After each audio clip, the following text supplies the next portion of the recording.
Good evening, everybody, and welcome to another teacher talk session tonight. And tonight we are having another educator with from different part of the world. Before starting our live sessions, I would just want to say that we are really sorry about the forest fires happening in Turkey right now, and our responsibles are trying to put them out, especially the firefighters and all the people who trying to put these all the forest fire out. And God bless them, and I hope they will put them out as soon as possible. Okay, so let's get back to our business. And greetings to everybody. And tonight we are having another educator from the USA, as I mentioned, and she's an EdTech founder of VerbaVista and a former ESL teacher, Stephanie LaScala Lodato. When she comes, we are going to start our live session with her.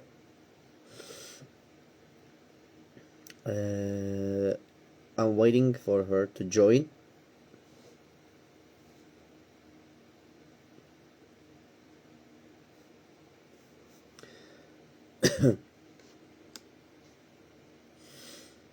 And I haven't seen her yet. To start.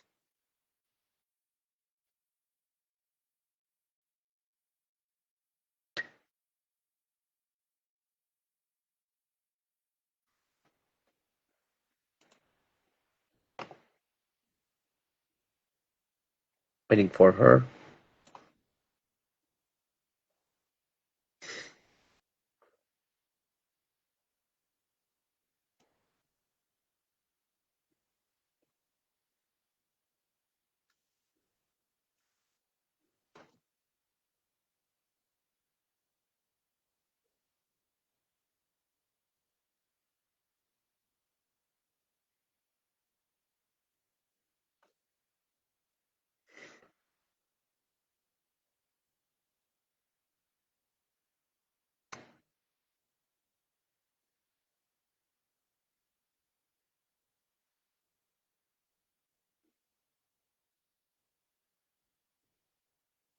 Yeah, Jolly, you're right.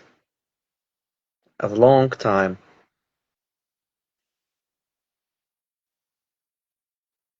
I've invited Stephanie, but I'm still waiting for her.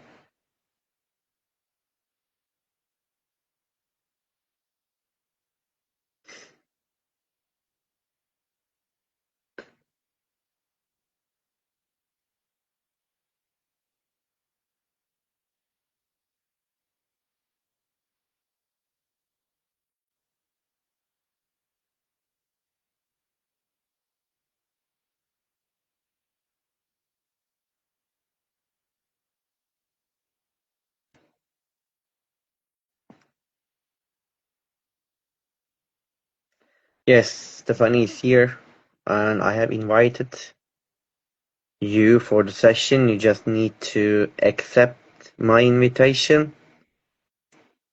I've invited you again.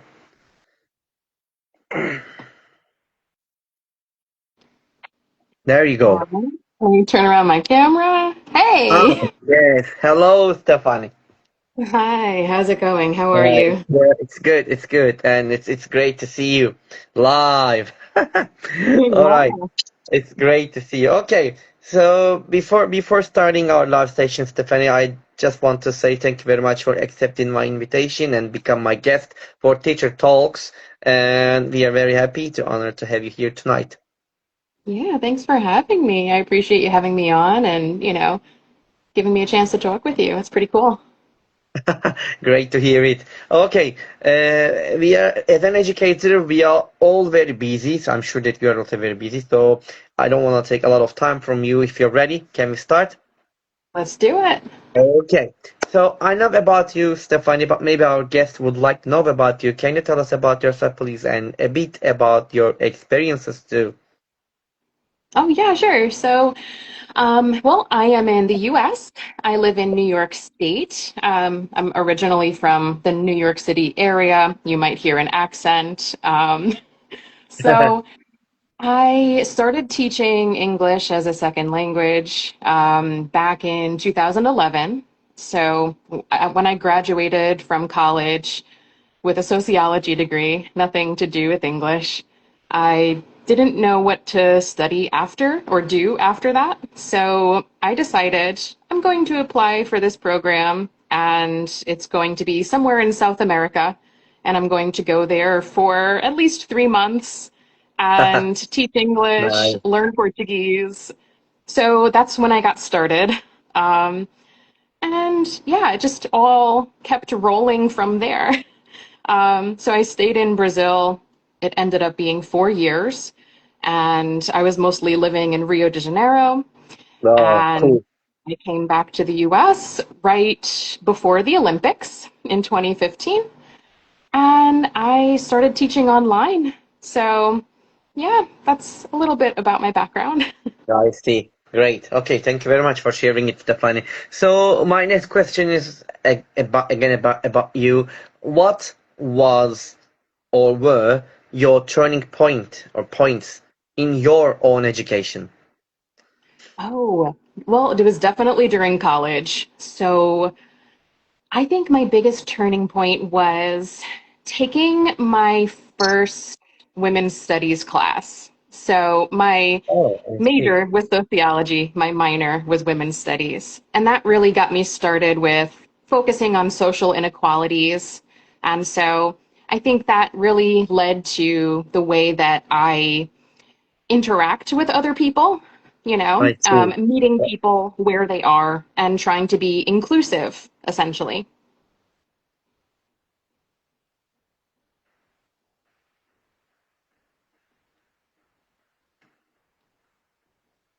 Mm-hmm. So, yeah. So I think, yeah, just focusing on social inequalities was a turning point in my education. Yeah. I see. I got it. Thank you. Thank you very much. And you've been in teaching for a long time, I think. How long have you been teaching? You just mentioned It was 14 years total. Yeah. 14 years total. Wonderful. Wonderful. And during this time, probably you have tried different techniques and methodologies and strategies in your lessons, and you try to adapt them into your lessons, and probably you have a kind of a philosophy of teaching. So what is it? What is your philosophy of teaching? Well, I think it's a combination of factors, but my ultimate focus is to basically put the learners at the center of their journey. My experience is with adults. It's very different than teaching children. There's no, Exactly. entertainment factor, so it's quite different. Um, so yeah, I think that's my biggest focus is a learner-centered approach, I guess you would say. Sure, I see. I got it. Thank you. That's the philosophy of you. All right. So, Stephanie, as an educator, we all have different stories in our lives. And sometimes we have bad stories, sometimes we have good stories, and some failed ones we have, and of course we have some success stories. Can you tell us one or maybe two success stories of yours, especially something inspirational for all of us? Ooh, okay. Huh. I can start by talking about my beginning of my journey in online teaching. Sure. Um, I was never comfortable in front of a camera. And so I had to be on video, and, I was the leader of up to 8, sometimes 10 people in group lessons. So I feel like, getting into the flow and learning time management, student talk time, like prioritizing that and learning how to get everyone to participate was one of my biggest struggles in the beginning. And so I'd say when I finally managed that, that was my biggest success for online teaching. Um, and for a specific student success story, I think I had many students. I think I specialized mostly in Brazilian students because I No, I taught see. beginners bilingually, right? So they had some Portuguese support in the classroom at A1 level. So some of my students I accompanied their lessons for up to 6 years. It was really a big journey for them.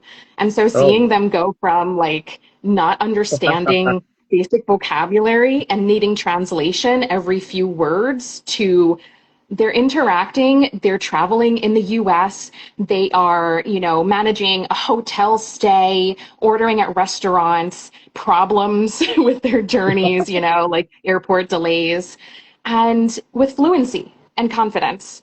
So, I see. yeah, a few of those students like really stand out in my mind. Great, great. It's wonderful that you still remember them with you in there still. Great. Thank you. Thank you very much. Would you like to add anything else, or can I move to another question? Let's move on.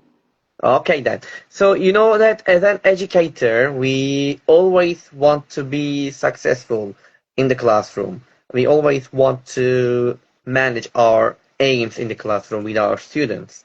And as an experienced one, what do you think makes a teacher successful in his or her classroom?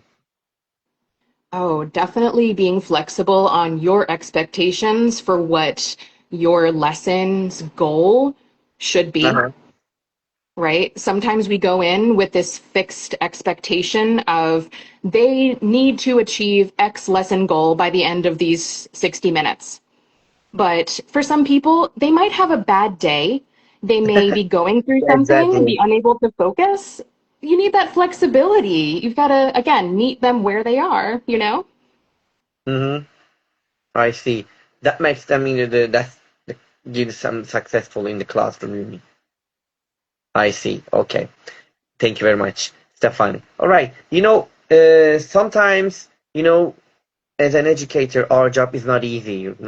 We want to be motivated sometimes by others, especially from our, the school leaders or maybe administrators or something like that, or want to be happy always at work. And as an experienced one, in your case, how can school leaders or administrators or head of departments help us or help teachers feel more motivated and happy at work? Ooh, I know that's a hard tough question. one. Yeah. I think for administrators, it's unless they were once teachers, which often they are, I'm assuming, right? I don't think it's Yes. common for someone to just, with no experience teaching, say, yeah, I'll be like a school principal. No. Um, so I would say to maybe have regular forums, like a meeting with teachers and understand their current challenges. Because I think, at least in my experience, once you stop teaching, you lose contact with like what's going through a teacher's mind. And when you go into a higher up position, like an admin position, they have different things they're focusing on and they can lose sight of, what teachers really need.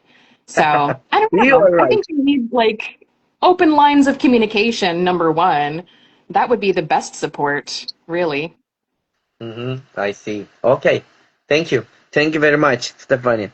Stephanie, we as educators, like, especially the teachers, let's say, we work really hard. Sometimes, that we cannot find time to do other things, like going out with our friends or to do other things or watching TV or something like that, kind of things that one I mean. So, but also as a teacher or educator, we always want to develop ourselves as professionally.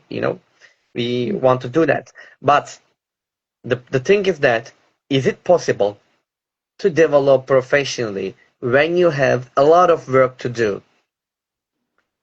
It depends. I think that, well, okay. So, what's our advice that we give to students? They need to have some kind of contact with the language to gain fluency and maintain their current fluency level. Uh-huh. And so, you know, I think for anyone, not just adult learners, right? So, if we You're take right. on that same mentality, like 30 minutes twice a week, an hour twice a week, we're already doing more than people who aren't trying to learn. So, Exactly. oh, yeah. I think I take that like language fluency approach to continuing education or learning different things. Mm-hmm. We can do that still, you mean? I see. Okay. All right. Thank you. Okay, let's move to the another question, which is about, I really wonder what gonna say about. You have a kind of online, not the company, but the program, VerbaVista, if I'm not Yeah, wrong. So it's a startup. what is VerbaVista, and what is the purpose of it, and how did you start this? So can you tell us about a little bit? Yeah, I'll try to keep the story short because it's Take your evolving. time. This is your session. Okay. So VerbaVista is my EdTech startup. It is not launched yet, so nothing is live. There are no like teachers using it yet. But right now I am Ah, in the process of talking to teachers and learning what do you need? How can I support you? And the focus is on lesson preparation, more like curriculum design. So, for example, many teachers have to create custom lessons. Again, yeah, getting I back see. to that perspective of like learner centered, language teaching. I see. So, since my focus is on adults, I am making a platform where other English teachers of adults can create lessons or lesson materials using, it's AI essentially, but it's a little more complex. But yeah, that's what VerbaVista is going to be. I see, but not yet active, I understand. Not yet, Well, hopefully by October. So it's my main so work right now. just a couple months left, you mean? Okay, Yeah, I mean, okay. crunch time, a lot of work. So will it be free or teachers should pay for it? Both. So there's a free tier, right? You can try it for free, and then either a subscription or you have like a credit package to use it for X a number of lessons, that kind of thing. Mm. So that's what I'm thinking. But, it's ever evolving. So the more people I talk to, the more things change. You can't create something for teachers without asking teachers and, you know. Yeah, exactly, exactly. I got it. Thank you very much. And let's move to another. Azra, I think so. I was searching for our live notification. I think the internet issue. Ah, I see, Azra. Okay. Okay, Missed no some of problem. it. Good. Aw. Good. So, Stephanie, you've been teaching for different students portfolio. Like you taught in Brazil, you taught in the USA, and maybe a couple more different students you have. When you think about all of these, the students portfolio, what problems do you actually have you faced with teaching English to them? So, I mean, I'm going to keep this, light because that's what I do with my students. Sure. Anytime there are elections, anything happening in the news, like big stories, I keep things very politically correct and I remove myself from any personal, Yeah. opinion. So I keep things very distant and I focus again on letting the students tell me. So I'm very diplomatic. I think it's a necessity.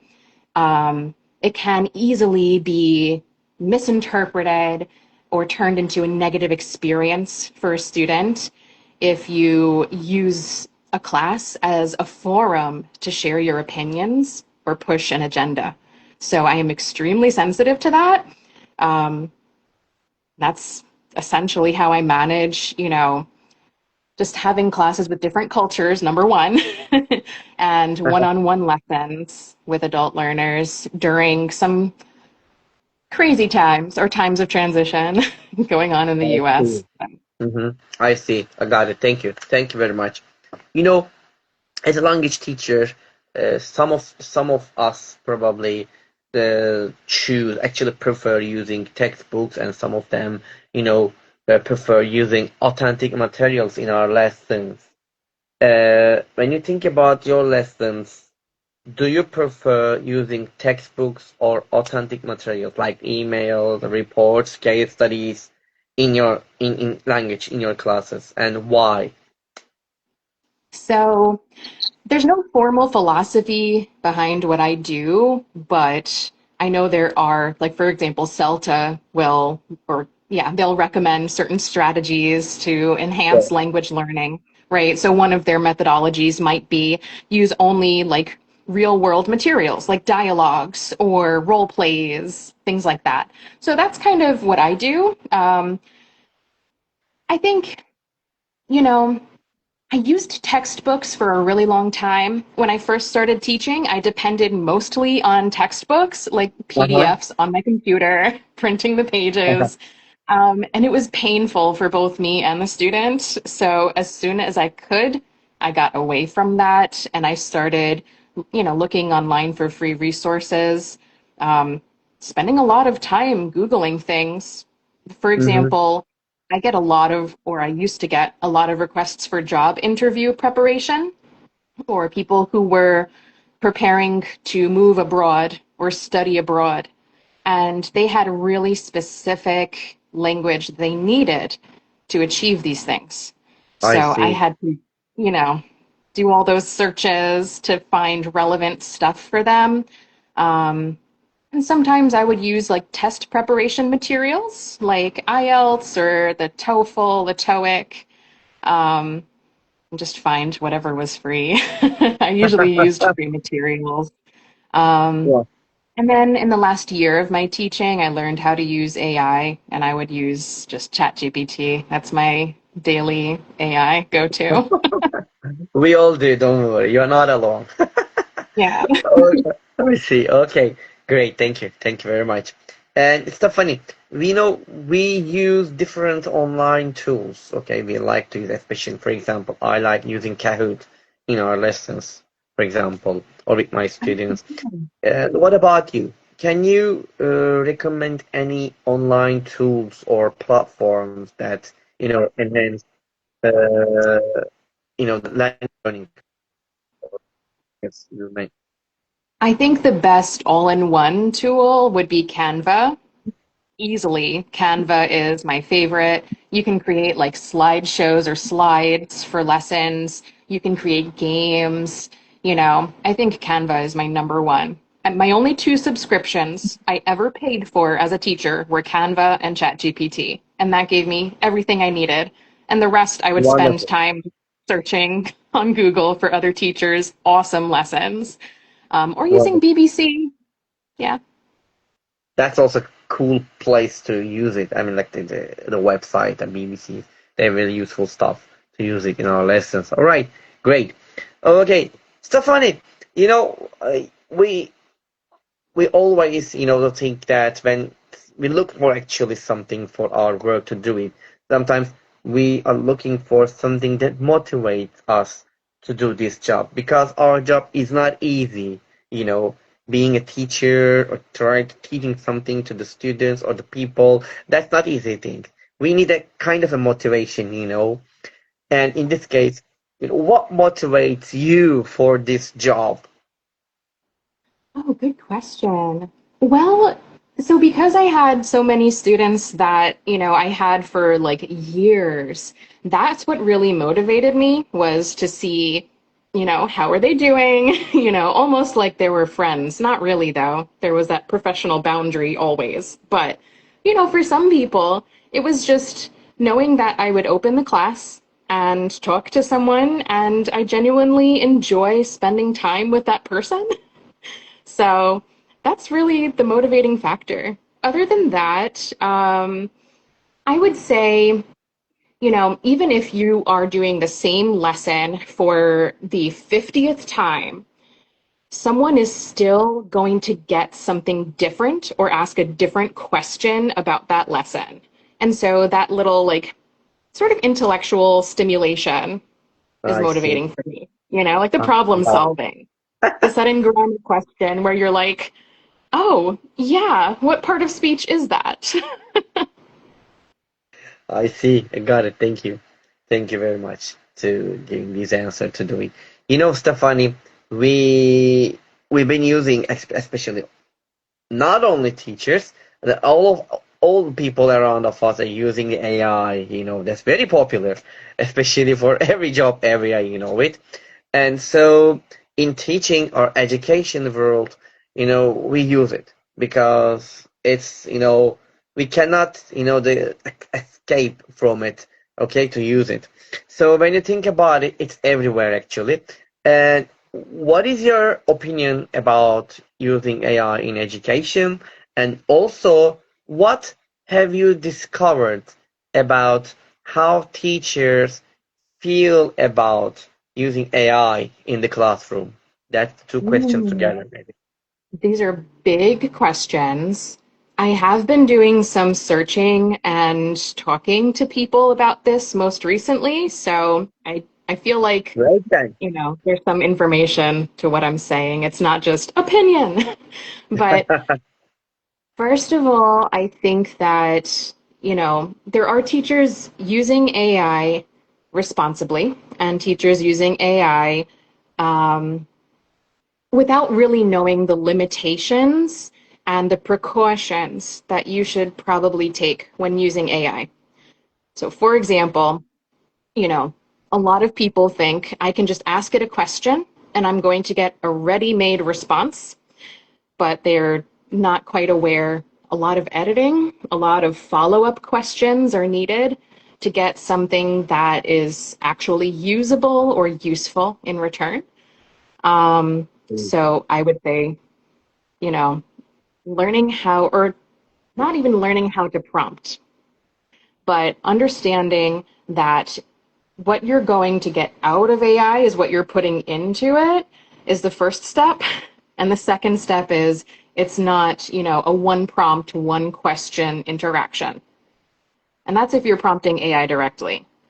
There are AI tools that I think are awesome and they'll do a lot of that structuring for you. So, like Gamma, for example, is the number one tool I recommend for teachers, online teachers, Uh-huh. because it makes presentations and they're beautiful and it takes the design element away from, something that you don't have to worry about it. It's just beautiful. And it's mostly ready. Sometimes you have to change the information a little, but it's not bad. Um, but yeah, I think that knowing that AI is a tool is the first step, right? Everyone uses this calculator reference, right? It's a tool like, okay, because I use a calculator in math, it doesn't make me less smart. It doesn't make me lazier. As long as I have the information going into that experience and the background to use whatever I get out of that calculator appropriately. Like I that's what see. matters. Yeah. Mm-hmm. I got it. Thank you. Thank you very much for the information about the AI in the classroom. Thank you. All right. So, this technological, the improvements, it's not easy to follow as you know that. While now, right now, we are discussing this AI, but a lot of things are happening in the world about education, or maybe about, I mean, like about technology, and also in education world, of course. So, as a teacher, how do you follow these technological improvements in education world? What can you suggest to other teachers, or I don't know, other peoples about it, or about things that you're doing to follow these technological improvements? I think there are many forums where you can stay up to date with this. So the first place that I started with was Facebook. So if you search for anything like AI for ESL, AI for English teachers, AI for teachers in general, ChatGPT for teachers, you can find, a plethora of groups that you can join. Um, a lot of that, honestly, is like people are using AI to make posts. So, have reasonable expectations that it will be pro AI, everything you're reading in those groups. But that's place one. Place two, Substack. Substack is like a blog, right? Ah, Modern yeah. day blogging. So, Substack, you can search really for anyone that is explaining AI for beginners. I think that's a good place to start. On YouTube, I'm sure there are plenty of ESL teachers. I can't remember the names of the channels. There are at least two channels I know on YouTube with English teachers who talk about AI tools or EdTech tools in general. I So, see. yeah. They are cool. Yeah, we can do that, the things that we do. Great. Thank you very much. Thank you for giving these ideas to us, Stephanie. All right. You know, we as a teacher sometimes, especially not only in the future, but sometimes we think that to do different job, maybe we get bored or we don't want to do this job anymore, and we want to, to find different things, okay, to do it Yeah. except teaching. So in your, I mean, like, uh, for you, especially in your case, what are some good fields for teachers for us to explore, for example, like if they are looking to transition out of teaching, what can you Right. suggest? That's a Being a really common teacher is not question, easy to by do the the way. other job. Yeah, that's okay. I think that because like this market for online English teachers is so saturated, a lot of people are asking that, like on Reddit, for example, if you go to like, ESL teaching or ESL teachers, that Reddit, like you'll see people asking all the time, right? Like, what can I do after teaching? What's life after teaching look like? And I just explored this last year. So I have some helpful suggestions, but it really depends on, do you have some kind of formal education, right? So do you have a high school diploma or a college, university diploma? And I think that will give you a good starting point. There are certification courses that you can take to become either a coach, and you can start coaching other English teachers if you have, a good number of years of experience. Maybe like 6+ years of teaching would probably be decent, to be a coach.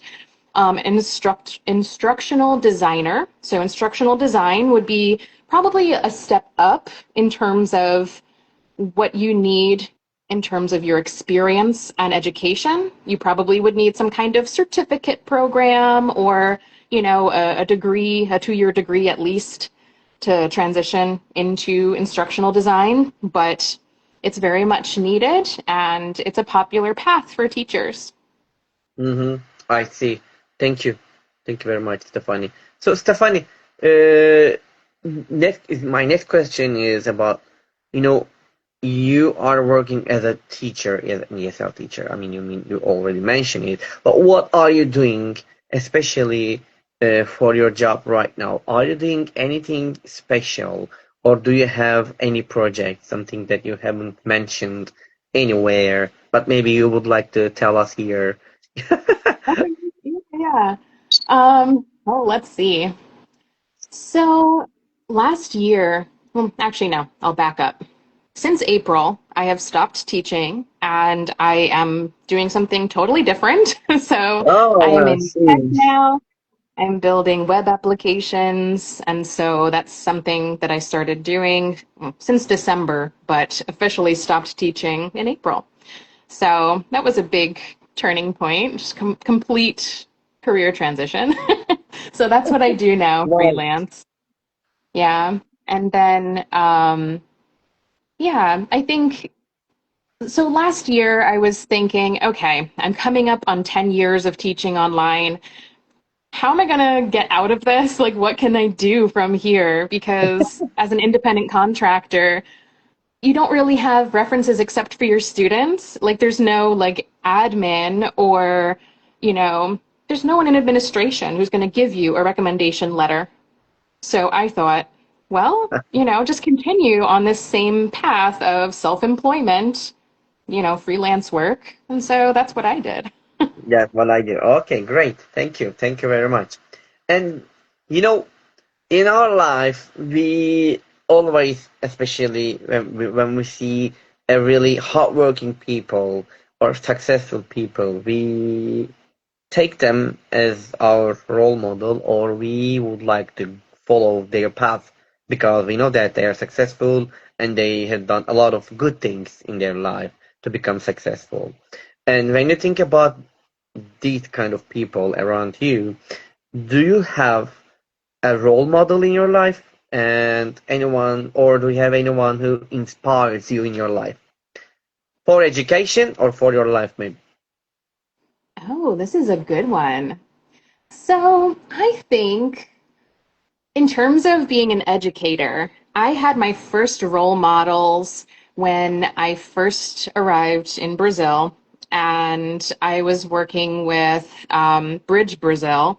So if you're familiar with Bridge, they do, English teacher certifications like TEFL courses, right? Yes. So the two instructors in Rio, they were my biggest role models just to start with. Wonderful.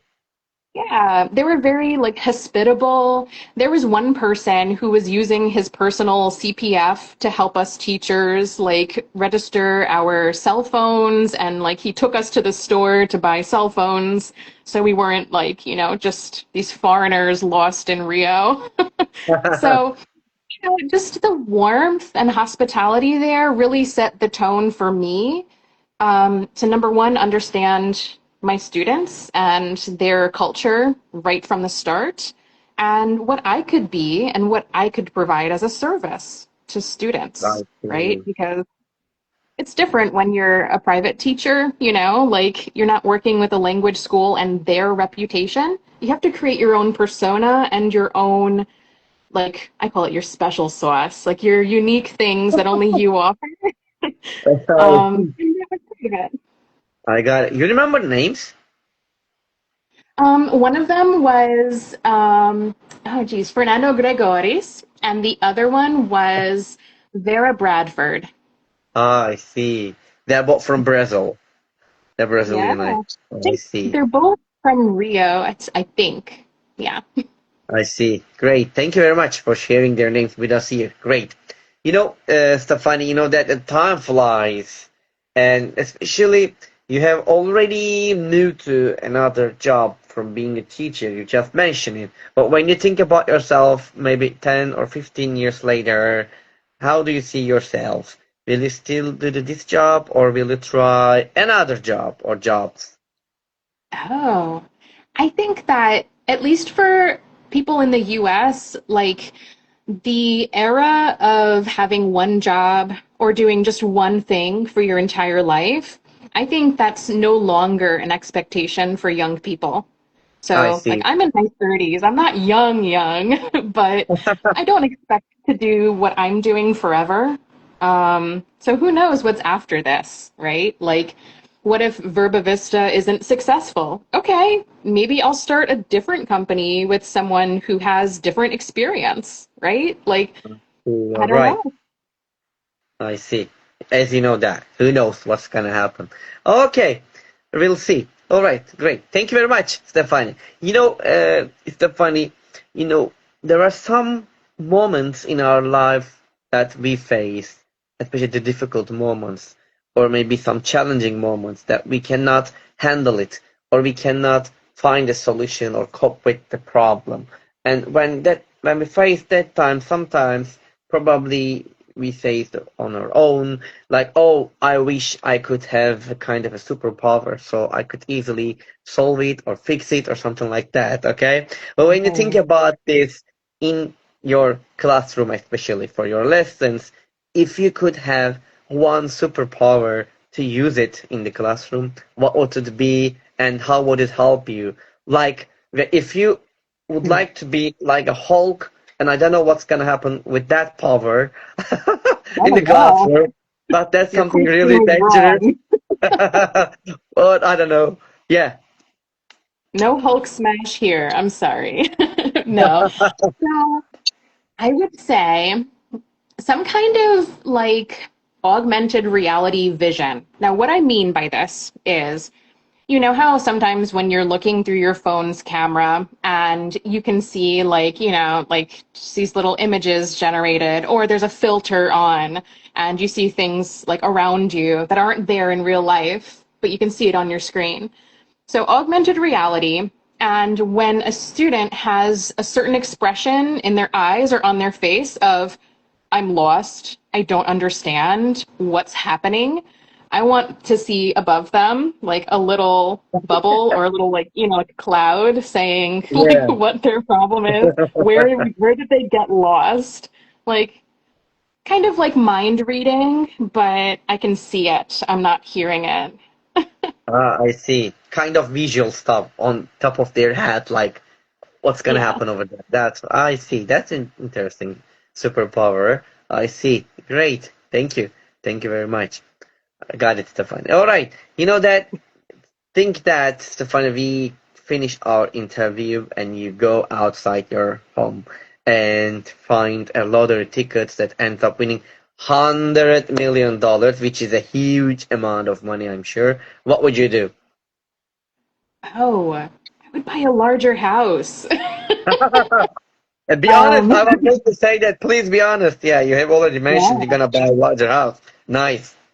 But What not with else? all of that. I think that's not a great investment to spend all of that on one house. That's ridiculous. I think, ethically, I believe that, one person should not have so much money. So I would probably save for retirement. I'm practical and boring. Sorry. No So problem. No problem. my retirement savings, education funds for my two children, and let's see, a fun car to drive around. Ah, wonderful. And the rest, I would probably like form some kind of nonprofit organization where I could just make these charitable donations to places that I really want to support. So probably that. Oh, great, wonderful music about that money. Okay, and yes, now I'm gonna ask you my last and the hardest question. Ready for it? Oh no. Okay. What is your motto? My motto. Oh man. I could say, all right, I don't have a set motto, but what I'm feeling today is live boldly. Mm. Nice, great one. Why not? Great. Okay, thank you very much, Stephanie. All right, I ask all my questions, Stephanie, to you. And before ending, our live sessions, would you like to say anything to our audiences? Any advice or any suggestions?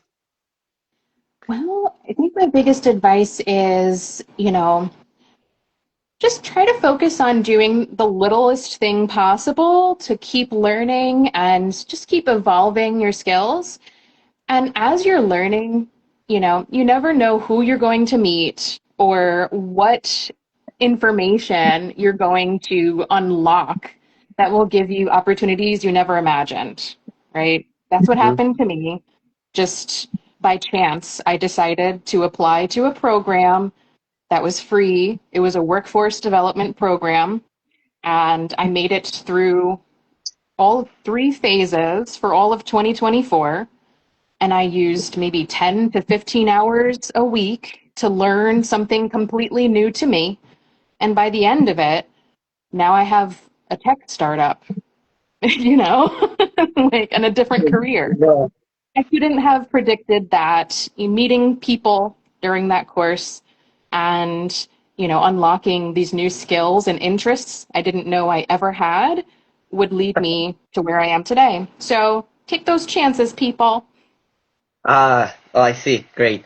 Thank you very much. Thank you. Thank you, Stephanie. And before ending it, I would like to say one more time, thank you very much for being with us here and, for your advice, for your suggestions, and especially you spent your precious time with us here for Teach Talks. Thank you. For Thank you sure. very much.